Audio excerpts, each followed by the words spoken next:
હિમાચલ પ્રદેશના પહાડો પર કુદરતનો કહેર, ધર્મશાળામાં હિમસ્ખલનનો ડરામણો નજારો, પહાડો પરથી ધસી આવ્યો હજારો ટન બરફ।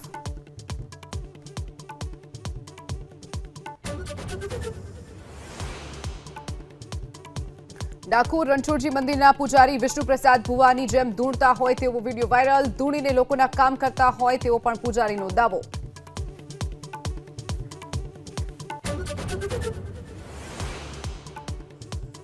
સંઘ પ્રદેશ દીવ દમણ દાદરા નગર હવેલીમાં સ્થાનિક સ્વરાજની ચૂંટણી જાહેર, જિલ્લા ગ્રામ પંચાયત અને મ્યુનિસિપલ કાઉન્સિલરની 5 નવેમ્બરે યોજાશે ચૂંટણી।